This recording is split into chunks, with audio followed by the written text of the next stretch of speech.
Valayanchirangara VN Kesava Pillai സ്മാരക വായനശാല 83-ാം ജന്മദിനം ആഘോഷിച്ചു. മനോജ് മൂത്തേടൻ MLA പരിപാടികൾ ഉദ്ഘാടനം ചെയ്തു. ആഗ്നേയം PG പതിപ്പിന്റെ പ്രകാശനം, പരീക്ഷാ വിജയികൾക്ക് അനുമോദനം, എൻഡോമെന്റ് വിതരണം എന്നിവയും ഉണ്ടായിരുന്നു. അക്ഷരഗ്രാമമായ വളയൻചിറങ്ങരയുടെ സാംസ്കാരിക പ്രതീകമായ VN കേശവപിള്ള സ്മാരക വായനശാല 83-ാം ജന്മദിനം ആഘോഷിച്ചു. പെരുമ്പാവൂർ MLA മനോജ് മൂത്തേടൻ ആഘോഷം ഉദ്ഘാടനം ചെയ്തു. കേരളത്തിൽ ഗ്രന്ഥശാല സംഘങ്ങളുടെ ഒരു പ്രവർത്തന അവലോകനം നടത്തിയാൽ വളയൻചിറങ്ങര VN കേശവപിള്ള സ്മാരക വായനശാല കേരളത്തിലെ ഏറ്റവും മികച്ച വായനശാലയാണ് എന്ന് നമുക്കെല്ലാം ബോധ്യപ്പെടും.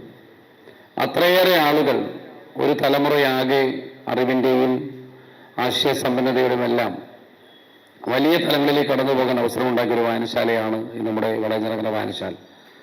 നമുക്കറിയാം, ജൂൺ 19-ന് കേരളത്തിലെ ഗ്രന്ഥശാല സംഘങ്ങളുടെ സ്ഥാപകനായിട്ടുള്ള ശ്രീ PN പണിക്കർ സാറിൻ്റെ ഓർമ്മ ദിനം നമ്മൾ കേരളത്തിലെമ്പാടും വായനാ ദിനമായി ആചരിച്ചൊരു ഒരു വാരമാണ് കടന്നു പോകുന്നത്.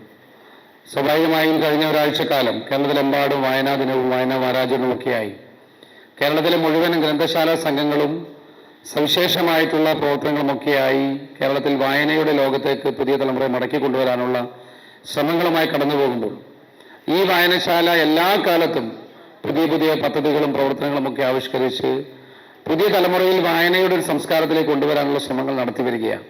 വായന മാത്രമല്ല, പലതരത്തിലുള്ള സാഹിത്യ സംവാദങ്ങളും സംഗീത സംവാദങ്ങളും സംഗീത പരിപാടികളും ഒക്കെയായി, അല്ലെങ്കിൽ മറ്റു തരത്തിലുള്ള വിവിധങ്ങളായ പ്രവർത്തനങ്ങളൊക്കെയായി ഏറ്റവും സജീവമായിട്ടുള്ള സക്രിയമായിട്ടുള്ള ഒരു ഇടപെടൽ നടത്തുന്ന ഒരു സാമൂഹ്യ പ്രസ്ഥാനമായിട്ടാണ് ഈ പ്രസ്ഥാനം മുന്നോട്ട് പോകുന്നത്. വായനശാല പ്രസിഡന്റ് MM മോഹനൻ അധ്യക്ഷത വഹിച്ചു. സെക്രട്ടറി P രാജൻ ആമുഖ പ്രഭാഷണം നടത്തി. Taluk library council secretary NP Ajayakumar SSLC+2 പരീക്ഷകളിൽ ഉന്നത വിജയം നേടിയ കുട്ടികളെ അനുമോദിച്ചു. ആഗ്നേയം മാസികയുടെ PG പതിപ്പ് രായമംഗലം പഞ്ചായത്ത് പ്രസിഡന്റ് ബിന്ദു ഗോപാലകൃഷ്ണൻ പ്രകാശനം ചെയ്തു. ചടങ്ങിൽ വിവിധ എൻഡോമെന്റുകൾ സമ്മാനിതർക്ക് കൈമാറി. രായമംഗലം പഞ്ചായത്ത് അംഗങ്ങളായ ഡെയ്സി, ആശ രവി, മഴുവന്നൂർ പഞ്ചായത്ത് അംഗം റെജി MP, കൂവപ്പൊടി ബ്ലോക്ക് അംഗം എൽദോ മാത്യു, സുവർണ theatres president G Ajeena, Valayanchirangara HSS headmaster G Anandakumar, വായനശാല ജോയിന്റ് സെക്രട്ടറി മിൻറെ ഗിരീഷ് തുടങ്ങിയവർ സംസാരിച്ചു. News desk, media city, Perumbavoor.